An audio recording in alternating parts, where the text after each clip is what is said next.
I'm Sonia Gambaro. I started my own company, Madhouse Entertainment, at the top of last year. I started off, I went to UCLA. I interned at some awesome places like Playtone and Broken Road, and I ended up at Paradigm Talent Agency. After that, I went to Televisa USA, learned most of what I needed about management from Adam Colbrenner at Madhouse Entertainment, and motherhood set me off on my own. Frankly, I just didn't want to wrestle with the traffic here in Los Angeles in the morning. I could do phone calls from bed.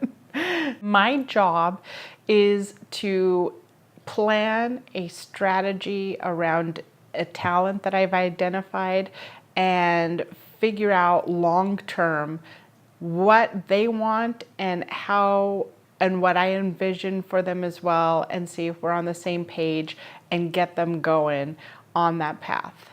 Mostly referrals, and I read all the queries. I look at if I'm not reading it, I mean, I will eventually get to all of the scripts that get sent to me, but primarily it's through referral. I'm just not able to read, quickly, 100 different queries that come in, but I will read all log lines. And sometimes if I have something that I'm actively shopping and a log line comes in that's too similar, I'll ask the author if they have something else, if they have something ready to go that I could also read that wouldn't be like push up against it. And many times that kind of weeds out people really quickly, because they'll say, oh, I don't have anything else, or maybe they have one or two. But then it's those who say, oh, I have several, that I'm like, oh, you have several, okay. That's interesting to me. And so usually I'll read something other of theirs, so that's how I find them, referrals. Characteristics that turn me off from writers are haughtiness, generally having a large ego. I am not going to cater to a large ego. I don't have the bandwidth or the patience. Another thing is people who might not take notes well. There's one, maybe there's something to be said for somebody who doesn't take a note well for the moment and then thinks about it and figures out how to process those things and come back a few hours later and say, okay, I see what you're saying. That's great. But somebody who's kind of defensive just as a character trait, I have way too much going on in my life to fight with somebody over that. I used to think that it wasn't important for a writer to understand how the industry works, but I take that back, because it's night and day between a few writers that I'm working with right now, those who have spent time working on a desk somewhere, maybe somebody who has been a writer's assistant somewhere, somebody who has PA'd on a set, or as opposed to people who have not had any experience in the business whatsoever, in terms of managing their expectations. A writer who has worked at a management company and has also worked at a studio or has gone through the whole process understands what my job is and understands the obstacles I'm up against and understands where their writing needs to be in order to cut through the muck.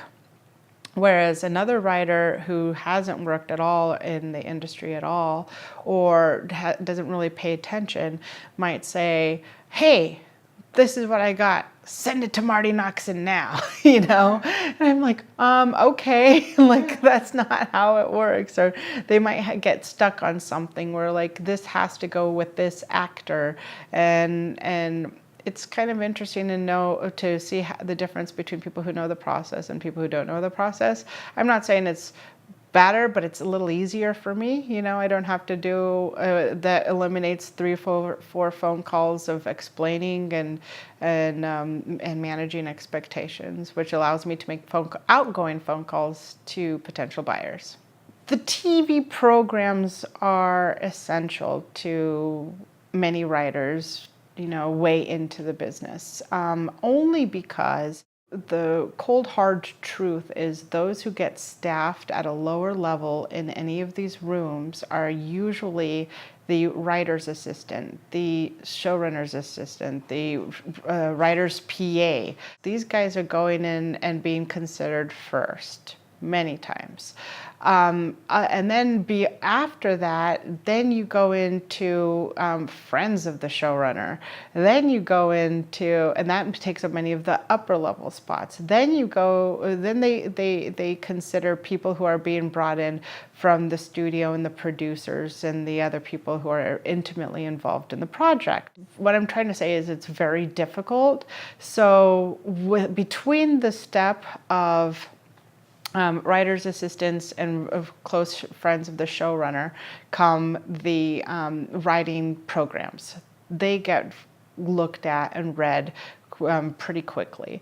And I think it's something, you know, they kind of have a mandate to read those people who are in the programs who the companies are investing in. And so of course they're going to be read and they're going to be considered. So I think for that reason alone, because it kind of gets you in the midway to being considered for being staffed, then that's good.